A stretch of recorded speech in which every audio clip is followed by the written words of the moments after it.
Well, I think my brother's keeper really is sort of an umbrella that brings together many elements that we in the community have been working on all along. I mean, it's well documented that many in the prison system, for instance, can't read above the third grade level. So when we talk about reading by third grade, that's been an initiative that's gone on for quite some time in this community. So now for our president to come along and pretty much take silos of work and bring them under one umbrella called My Brother's Keeper, I think is powerful. And now we can all get behind it and leverage our resources to make a greater impact as opposed to trying to do this on our own. And I think that that's going to be a great success because now we have our mayor, we have our local city leaders, as he brought up on the stage tonight. And with that sort of momentum, and the turnout tonight is amazing, standing room only.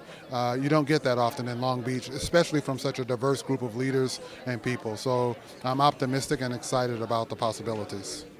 My Brother's Keeper, today's summit is very important because it brings to light the issues that our boys and men of color are facing, and it also brings solutions. So today we have probably over 400 people here participating, and I think it's a day of sharing and learning in Long Beach and really coming up with some of the solutions to address some of the needs of our boys and men of color, specifically our Latino youth, who are by the numbers most impacted by violence and the need for opportunity, the need for to become full potential men in our community.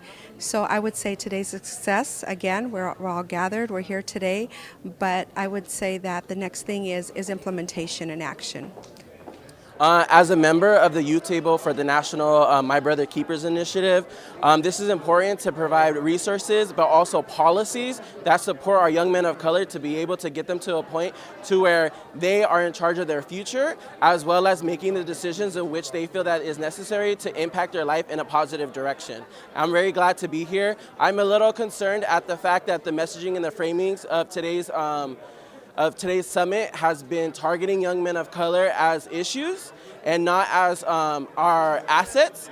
And so I really look forward to participating and giving voice to really bring back the framing of the national movement for My Brother's Keeper as our young men of color as assets and providing them the resources needed in order to get them to a place where they feel comfortable as young men of color. Well, My Brother's Keeper is really about ensuring that the entire community succeeds. I think that's the president's initiative.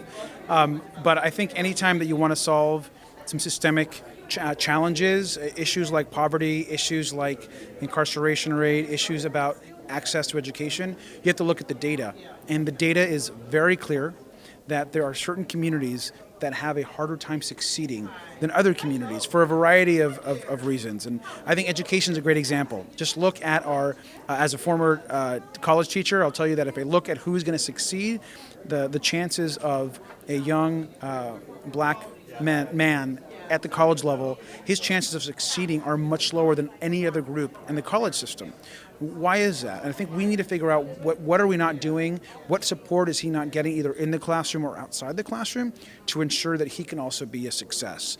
And I think that's what this is really about, is giving everyone a shot. And I want to make sure that particularly young men that are not succeeding at the same rate as women are given those same chances.